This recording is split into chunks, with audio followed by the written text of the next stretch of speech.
In this section, we will talk about security alerting and monitoring. So what are the tools that we're using to monitor systems? What are those systems we are monitoring? And what are some activities involved during the monitoring process? So that's security alerting and monitoring. What are some of those computing resources that we are monitoring? First, you have systems, so continuous surveillance of operating systems, servers, and other systems, other critical systems. The purpose is to ensure that those systems are functioning correctly and securely. And then there's monitoring software like Nagios, like Zabbix, and a few more. You have applications. Applications here, you're tracking the performance and security of software applications. The purpose is to detect any anomalies, performance issues, security threats, and you have some other tools here for monitoring like app dynamics and more. You have the whole infrastructure, the network and hardware components. You want to observe that. You want to make sure that the health and security of the entire IT environment is intact, and you have other monitoring tools for these as well. So what are the monitoring activities involved? There is log aggregation. Log aggregation is collecting logs from various sources, from multiple sources for analysis of and correlation of events. So you want to make sure that you know exactly what is going on the firewall, on the servers, on the routers, on the devices. You want to know what's going on, and you want to centralize that into one system. Splunk is a very popular SIEM tool, but you have multiple other SIEM tools. So that's log aggregation, collecting logs from various sources. Just like if you're in a house, you have a gate somewhere, you have another gate, and maybe one of your living rooms. And you want to make sure that everyone who comes into that gate and that other gate and this living room, that you get a note of everyone coming in, going out, every activity that they perform, all centralized into one. So that's log aggregation. Alerting, generating notifications for events or anomalies. So this is to inform security teams of any potential issues that's happening in one of the systems.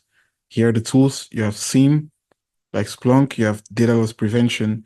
DLP is a very important acronym, DLP for data loss prevention. What exactly happens in DLP? Here's an example of how DLP, data loss prevention, can be used in email. First, Emily tries to send confidential data out of the company. So look at the time, 11:13 a.m. and 9 seconds. So she sends from her corporate email to her personal email. And the email contains the CEO's social security number, the CEO's credit card number. She's trying to send it from her corporate email to her personal email. But the corporate email is monitored with a DLP tool, data loss prevention. So the DLP tool, while she's sending the email, you take a look at the time, 6 seconds, it scans the software, it scans the email, sorry, and it makes sure that there is no problem in the email. But she sends an email with sensitive data, so it will be blocked. So that's how a DLP tool works. It scans USB ports, it scans emails, it scans cloud. It makes sure that you're not trying to exfiltrate important sensitive data. Monitoring activities, you have scanning, which was a previous section we covered. You can check systems for vulnerabilities with vulnerability scanning software like Nessus, like Qualys, and a few others. You have reporting. Reporting, you can report on performance and security, and you have SIEM tools to do that. There is archiving. Archiving is storing logs for future reference. So even though you don't use a log immediately, it doesn't mean that you will never use a log again. Quarantine. Quarantine, you're isolating affected systems to prevent the spread of malware. So if you identify any affected system, any weak system, any vulnerable system, you isolate the system to prevent the spread of malware. And there are tools for that like antiviruses and DLP systems as well.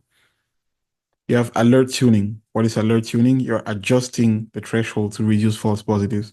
Because if you have too many false positive alerts, then there's a problem with the level of threshold that you set in configuring your tools. So you want to configure your settings to make sure that there is to reduce the amount of false positives. So some additional monitoring tools, you have security content automation protocol, SCAP. This is an automating vulnerability management and security assessment tool. You have agents. Agents are software installed on devices to collect data. So you install the device, the agent right on the device, and it collects real time, it monitors in real time the device, collects data, tells you what's wrong, what's right. It's different from agentless. Agentless collects data without installing the software on the devices. So agentless can be a CD, for example. Meanwhile, agents are installed on the device. NetFlow is a network protocol for collecting IP traffic information. So it monitors the network, collects IP information, can tell you the range of IPs that are used, what is the most frequently one incoming or outgoing, and what could potentially happen based on IP addresses in the network. Thank you for your attention, and for more cybersecurity updates and training, subscribe to our YouTube channel and follow us on our different social media, Facebook, YouTube, Instagram, TikTok, LinkedIn, for more updates and tips. Thank you.